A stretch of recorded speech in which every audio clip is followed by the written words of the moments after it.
ये सच है कि मुसलमान बुलडोजर से डर रहा। हाँ, मैं कैमरे पर कह रहा हूं कि मुसलमानों के अंदर खौफ है, खौफ डलवाया गया है, जबरन डराया गया है, जबरन इनको घर में घुसाया गया है, जबरन इन्हें कहा, ये पैगाम इनडायरेक्टली दिया गया है कि तुम अपने हक अधिकार के लिए सड़क पर नहीं आ सकते, नहीं बोल सकते, अगर बोलोगे तो बुलडोजर चला दूंगा। लेकिन अफसोसनाक पहलू ये है कि आज भी 50-50 हज़ार रुपया लेकर जो जलसे में आते हैं हमारे उलमा, वो आज भी देवबंदी काफिर है, कि बरेलवी काफिर है, कि शिया काफिर है, कि कादियानी काफिर है, कि बोहरा काफिर है, कि पैजामा ऊंचा कर लिया है, कि पैजामा तुमने नीचा कर लिया है, टोपी तुमने कहाँ से ख़रीदी है, अगर हज़रत निज़ामुद्दीन औलिया से ख़रीदी है तब तो कुछ ठीक है, कहीं और जाकर ख़रीद ली। क्या हो क्या रहा? मुहर्रम में ताज़िया जुलूस कैसा होना चाहिए, ये अभी तय नहीं हो पाया इनका, कि ढोल 4 फटना चाहिए या 20 ढोल फट जाना चाहिए। और हद तो ये है कि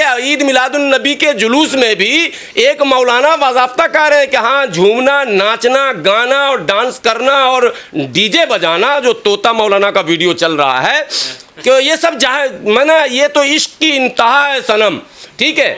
और दूसरे मौलाना उसी मसलक के कह रहे हैं कि कमबख्तो ये तो जहन्नमियों का की पहचान है। तो ये जो कन्फ्यूज़न है इस्लाम में, जो उलमा ने फैलाया है, ये जब तक बंद नहीं होगा तो आम मुसलमान कैसे समझ पाएगा कि हमें जाना कहाँ है। वक्फ बोर्ड पर सीधी सी बात है, ये डिबेट लोकसभा में हो, अखिलेश यादव इस पर बोले, राहुल गांधी इस पर बोले, ओवैसी साहब इस पर बोले, इस पर जो है ममता बनर्जी बोले, इस पर तेजस्वी यादव के लीडर बोले, इस पर बसपा के लोग बोले, टीडीपी के लोग बोले, केजरीवाल के सांसद बोले, वो तमाम पार्टी के लोग बोले जिन्हें ये लग रहा कि वाकई सरकार की नीयत ठीक नहीं है।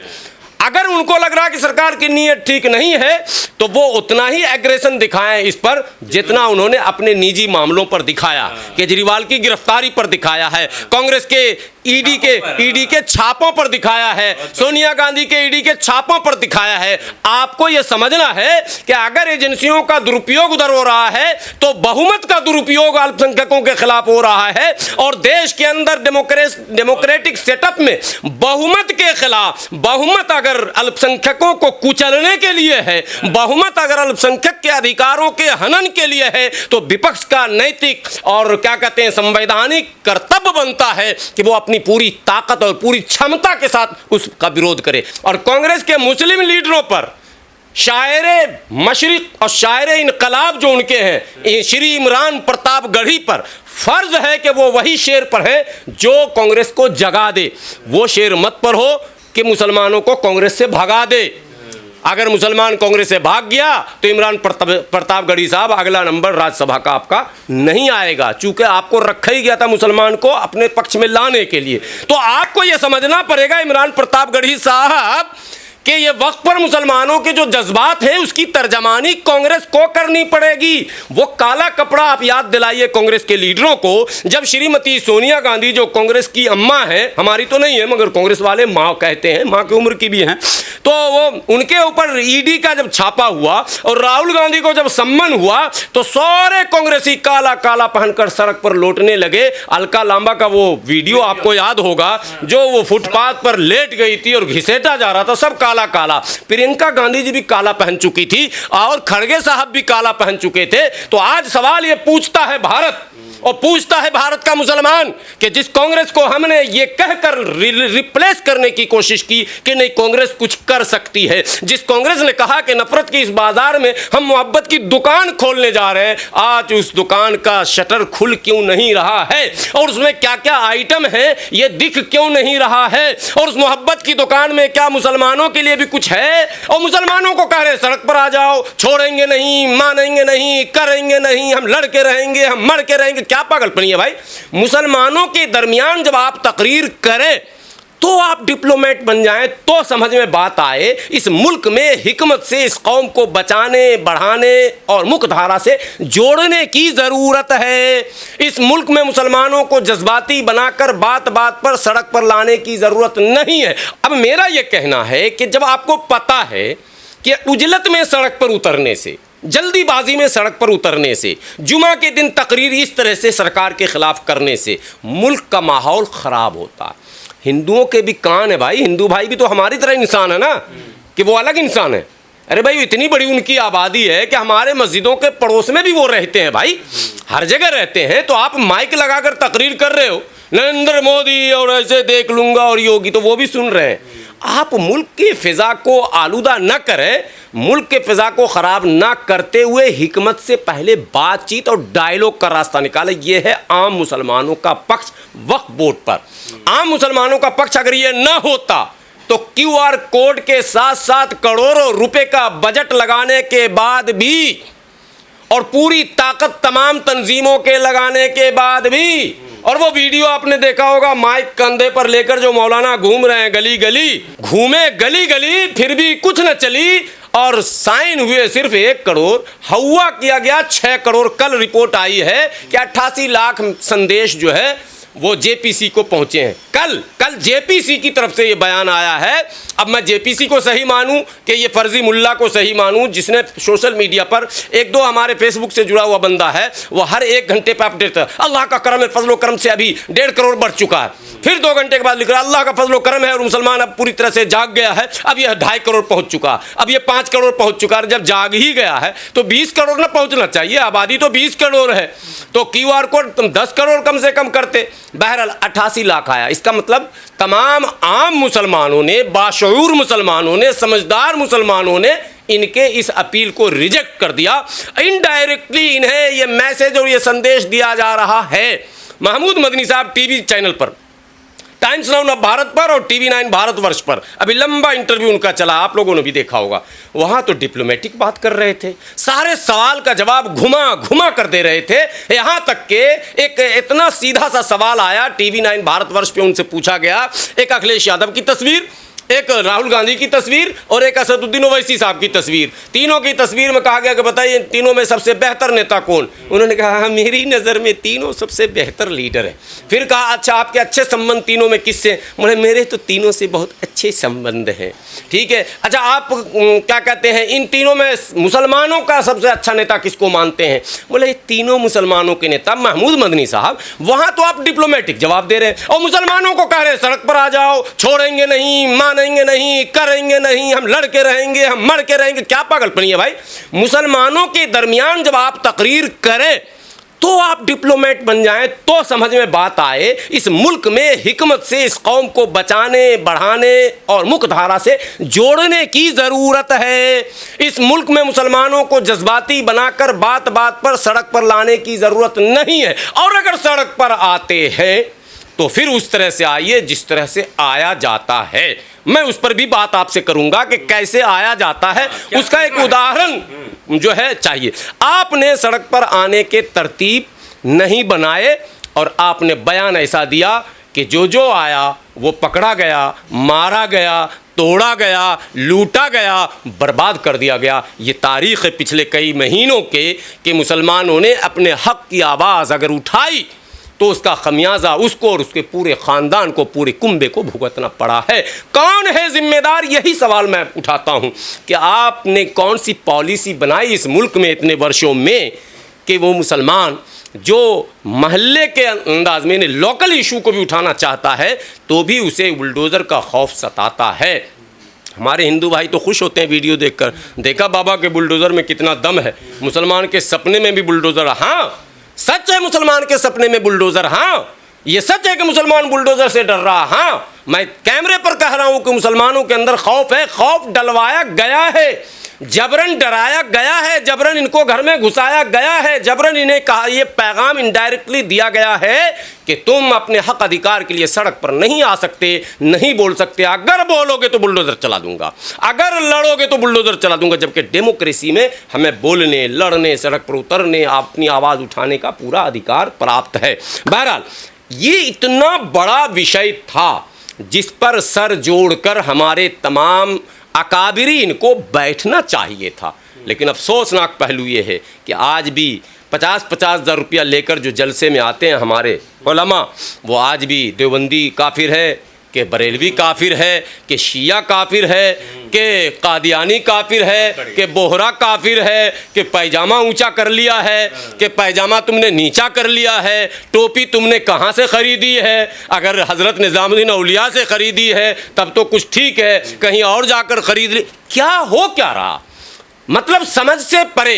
मुहर्रम में ताज़िया जुलूस कैसा होना चाहिए ये अभी तय ही नहीं हो पाया इनका, कि ढोल 4 फटना चाहिए या 20 ढोल फट जाना चाहिए। और हद तो ये है कि ईद मिलादुन नबी के जुलूस में भी एक मौलाना बाज़ाब्ता कह रहे हैं कि हाँ, झूमना, नाचना, गाना और डांस करना और डीजे बजाना, जो तोता मौलाना का वीडियो चल रहा है, कि ये सब मना, ये तो इश्क की इंतहा है सनम, ठीक है। और दूसरे मौलाना उसी मसलक के कह रहे हैं कि कमबख्तो ये तो जहन्नमियों का की पहचान है। तो ये जो कन्फ्यूज़न है इस्लाम में, जो उलमा ने फैलाया है, ये जब तक बंद नहीं होगा तो आम मुसलमान कैसे समझ पाएगा कि हमें जाना कहाँ है। तो मुसलमान रुक गया है, मुसलमान जो है देख रहा कि हो क्या रहा है, मुसलमान वाच कर रहा है। लेकिन याद रखना हमारे अकाबिरों, मुसलमान वाच कर रहा, वाच कोई बहुत देर तक नहीं करता। वाच और वेट आपने सुना ना, वेट एंड वाच, लेकिन आफ्टर वेट एंड वाच जो होता है वो इनकलाब होता है, रेवोल्यूशन होता है, क्रांति होती है। उस क्रांति के जद में कौन कौन आएंगे, कौन कौन तंजीमें आएंगी, उन्हें अभी से होशियार खबरदार होने की ज़रूरत है, सावधान होने की ज़रूरत है। वक्फ बोर्ड पर सीधी सी बात है, ये डिबेट लोकसभा में हो, अखिलेश यादव इस पर बोले, राहुल गांधी इस पर बोले, ओवैसी साहब इस पर बोले, इस पर जो है ममता बनर्जी बोले, इस पर तेजस्वी यादव के लीडर बोले, इस पर बसपा के लोग बोले, इस पर क्या कहते हैं टीडीपी के लोग बोले, केजरीवाल के सांसद बोले, वो तमाम पार्टी के लोग बोले जिन्हें ये लग रहा कि वाकई सरकार की नीयत ठीक नहीं है। अगर उनको लग रहा कि सरकार की नीयत ठीक नहीं है तो वो उतना ही एग्रेशन दिखाएं इस पर जितना उन्होंने अपने निजी मामलों पर दिखाया, केजरीवाल की गिरफ्तारी पर दिखाया है, कांग्रेस के ईडी के छापों पर दिखाया है, सोनिया गांधी के ईडी के छापों पर दिखाया है। आपको यह समझना है कि अगर एजेंसियों का दुरुपयोग उधर हो रहा है तो बहुमत का दुरुपयोग अल्पसंख्यकों के खिलाफ हो रहा है। और देश के अंदर डेमोक्रेटिक सेटअप में बहुमत के खिलाफ, बहुमत अगर अल्पसंख्यकों को कुचलने के लिए है, बहुमत अगर अल्पसंख्यक के अधिकारों के हनन के लिए है, तो विपक्ष का नैतिक और क्या कहते हैं संवैधानिक कर्तव्य बनता है कि वो अपनी पूरी ताकत और पूरी क्षमता के साथ उसका विरोध करे। आज यही हो रहा है, बहुमत में सरकार है, रोज नए कानून है, कानून क्या है, लेकिन अल्पसंख्यक समाज का मानना है कि कानून उसको दबाने, कुचलने, उसके अधिकारों के हनन करने के लिए। इसलिए अल्पसंख्यकों के इस भावनाओं को समझते हुए कांग्रेस पर फर्ज है ये, और कांग्रेस के मुस्लिम लीडरों पर, शायर मशरिक और शायर इनकलाब जो उनके हैं श्री इमरान प्रताप गढ़ी पर फर्ज है कि वो वही शेर पढ़े जो कांग्रेस को जगा दे। वो शेर मत पर हो कि मुसलमानों को कांग्रेस से भगा दे।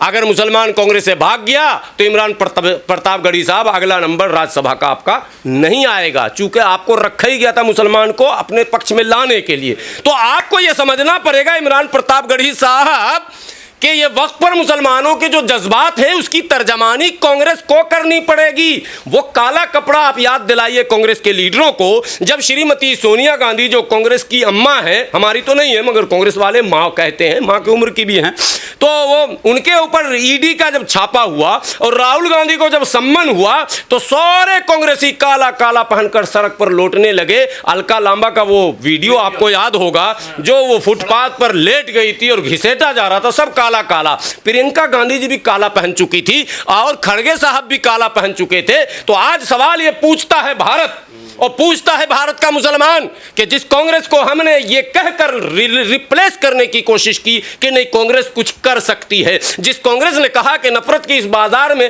हम मोहब्बत की दुकान खोलने जा रहे हैं, आज उस दुकान का शटर खुल क्यों नहीं रहा है और उसमें क्या क्या आइटम है ये दिख क्यों नहीं रहा है, और उस मोहब्बत की दुकान में क्या मुसलमानों के लिए भी कुछ है, या हिमाचल वाला गेम मेरे साथ यहाँ भी होगा जो हो रहा है। ये कांग्रेस के नेताओं को समझना पड़ेगा। वक्फ बोर्ड जो बनाया गया तो वो एक मकसद के तहत बनाया गया था, चूँकि वक्फ करने वालों ने जो वक्फ ज़मीन की थी उसका संचालन जो है अनियमित ढंग से हो रहा था, कोई उसके रूल रेगुलेशन नहीं था, कोई तौर तरीक़ा नहीं था। उसके लिए तमाम वाकिफ़ों की उस तमाम भूमियों को एकत्रित करके एक बोर्ड बनाया गया कि भाई ठीक है, दानदाताओं ने दान दे दिया है, लेकिन इसका इस्तेमाल जो है वो सही हो जाए, इसके लिए एक कमेटी बनाई जाए और सरकार उसकी निगरानी करे। इसके लिए वक्फ बोर्ड का गठन हो गया। वक्फ बोर्ड का गठन हुआ और समय समय पर इसमें तब्दीली आई। 1995 में इसमें संशोधन हुआ, 2013 में संशोधन हुआ, लगातार तो 95 में नरसिम्हा राव ने जो संशोधन किया था उसमें आर्टिकल 40 एक इसमें क्लॉज है जिसमें कहा यह जाता है कि वक्फ बोर्ड को असीमित अधिकार दिए गए। देखिए, इस देश में कानून में जो संशोधन होता है उसकी तारीख को पहले पढ़ेंगे। जब शाहबानो का मामला आया था 86 में, राजीव गांधी प्रधानमंत्री थे, तो शाहबानो के एक अपील पर सुप्रीम कोर्ट ने एक जजमेंट दिया। जजमेंट ये था कि मेंटेनेंस जो है तलाक के बाद आफ्टर डाइवोर्स मेंटेनेंस इस्लाम में नहीं है, लेकिन शाहबानो के एक मुकदमे में सुप्रीम कोर्ट ने कहा कि मेंटेनेंस ज़रूरी है, देना पड़ेगा। अब परिस्थितियों को समझना है। थोड़ा सा हमारे उलमा अगर शऊर वाले होते उस वक्त, कभी कभी बोलते वक्त लगता है कि मैं कुछ ज़्यादा तो नहीं बोल रहा हूँ, चूँकि उलमा हमारे अकाबिर बड़े उलमा पूरी दुनिया के लोग जिनके इल्म का लोहा मानते थे वो उस समय मौजूद थे। हज़रत मौलाना अली मियां मौजूद थे और बहुत बड़े बड़े आलिम मौजूद थे। तो शाहबानो की उम्र बहुत हो चुकी थी उस वक्त, तकरीबन वो 60 साल की हो चुकी थी और वो तलाक ही एक अजीब एक्सीडेंटल केस था। और शाहबानो के हस्बैंड ख़ुद वकील थे और बड़े लॉयर थे, छोटे नहीं थे, और वो हाई कोर्ट से हारने के बाद सुप्रीम कोर्ट आए थे। ये भी आप समझ लीजिए, यानी शाहबानो के हस्बैंड हाई कोर्ट हार चुके थे तब वो सुप्रीम कोर्ट आए थे। तो अब अगर सुप्रीम कोर्ट ने जजमेंट दिया था तो उस वक्त 90% मुल्क के लोग, मैं सिर्फ मुसलमान की बात नहीं कर रहा हूँ, मुल्क के लोगों की बात कर रहा हूँ जिसमें हिंदू, मुस्लिम, सिख, ईसाई, जैन, पारसी सब इंक्लूड हैं, वो लोग अखबार या टीवी, 86 में टीवी का वो प्रचलन नहीं था, ये भी आपको बता दूं।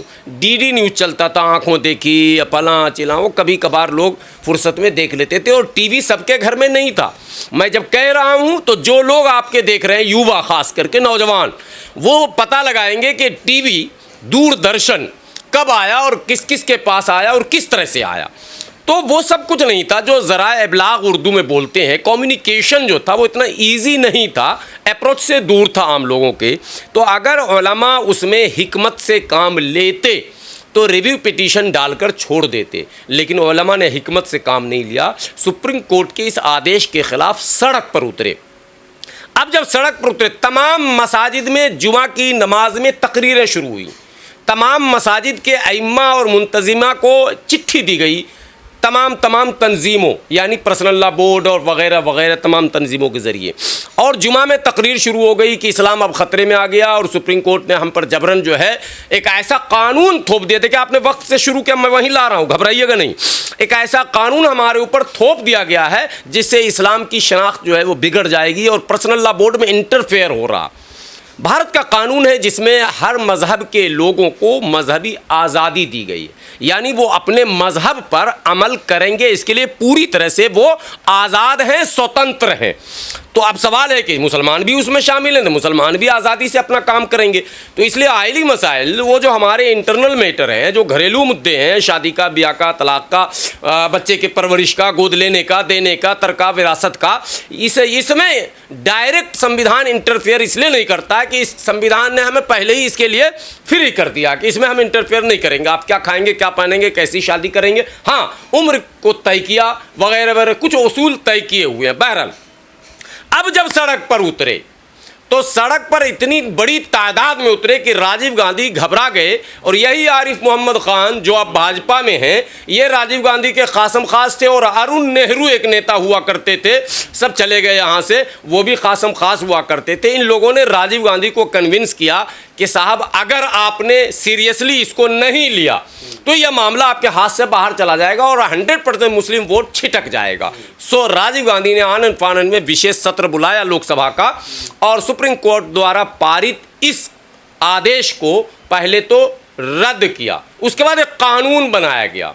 कानून ये बनाया गया, लेकिन एक सेकंड इससे पहले मैं बीच में बोल दूं, जरा रुक के ध्यान से सुनेंगे। बीबीसी के एक रिपोर्टर हैं बहुत पुराने, जो अभी हयात से निजामुद्दीन ईस्ट में रह रहे हैं, कुर्बान अली, उर्दू के बहुत बड़े सा, उन्होंने एक रिपोर्ट दी कि जब ये हंगामा हुआ, जब अरुण नेहरू, आरिफ मोहम्मद खान, तमाम लोगों ने कन्विंस शुरू किया, तो राजीव गांधी ने निजामुद्दीन में अली मियां नदवी को बुलवाया, और एक घोड़े वाले थे, अल्लाह जाने कौन है, ये कुर्बान अली की रिपोर्ट है, और वो घोड़े वाले के घर पर हज़रत मौलाना अली मियां नदवी रुके और राजीव गांधी रात के अंधेरे में बगैर इंफॉर्मेशन के, यानी वो जो प्रधानमंत्री का काफिला निकलता तो एक खबर दी जाती है ना, रूट लगता है, वो रूट नहीं लगाया गया, किसी को बताया नहीं गया, गुप्त जो है वो रात में प्रधानमंत्री गए सीधे निजी सुरक्षा के साथ और उनसे जाकर मिले। यानी अली मियां नदवी को अपने यहाँ नहीं बुलाया, राजीव गांधी गए निजामुद्दीन में अली मियां नदवी से मिले और एक समझौता हुआ।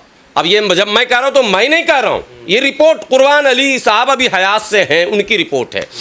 और समझौता ये हुआ कि हम इस कानून को बदल देंगे जो सुप्रीम कोर्ट ने आपके खिलाफ किया है, लेकिन शर्त यह है कि जब हम ये काम करेंगे तो यहाँ जो बहुसंख्यक हिंदू है वो कहेगा कि मुसलमानों के लिए आपने सुप्रीम कोर्ट का फैसला बदल दिया, ऐसा कैसे होगा। चूंकि उसी कोर्ट में अयोध्या का मुद्दा भी चल रहा है और वहाँ भी हिंदू पक्ष ये कह रहा है कि आधी रोटी खाएंगे और मंदिर वहीं बनाएंगे, तो भैया उसकी भी हमें सुननी पड़ेगी कि जब कोर्ट का फैसला तुम मुसलमानों के लिए बदल सकते हो तो फिर हिंदुओं के लिए क्यों नहीं बदल सकते हो। सो एक बात सुन लीजिए अली मियां नदवी जी, ये कानून तो मैं बदल दूंगा, लेकिन बाबरी मस्जिद में जो ताला लगा हुआ है उसको मैं खुलवाऊंगा कोर्ट के ज़रिए और शिलान्यास मैं करूँगा। अली मियां नदवी खामोश हो गए, मतलब मौन समर्थन।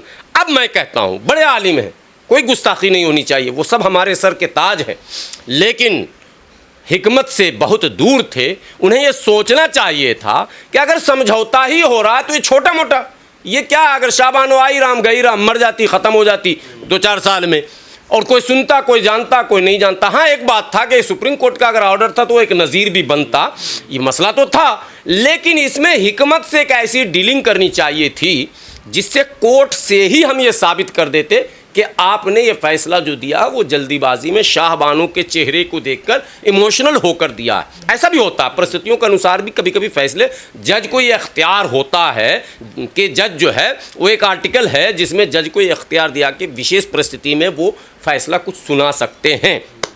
बहरहाल उसी इख्तियार का राम मंदिर में अभी जो गगोई ने फैसला दिया है वो उसी इख्तियार का फ़ायदा उठा के दिया गया। बहरहाल तो वहाँ समझौता हो गया। अब को लोगों को तो पता नहीं कि ये समझौते से ताला खुला, और राजीव गांधी ने जीव ताला खोला तो गए थे रोज़ा बख्शाने, गली पर ही नमाज। मुसलमान तो नाराज़ हो रहा था शाहबानों को लेकर, अब ताला खोला और शिलान्यास किया, मुसलमान तो फिर भी नाराज़ हुआ और मुसलमान कांग्रेस से कट गया, दंगे फसाद शुरू हो गए। उसी दौर में बहुत ज़बरदस्त हुआ और आखिरी में भागलपुर हुआ, सब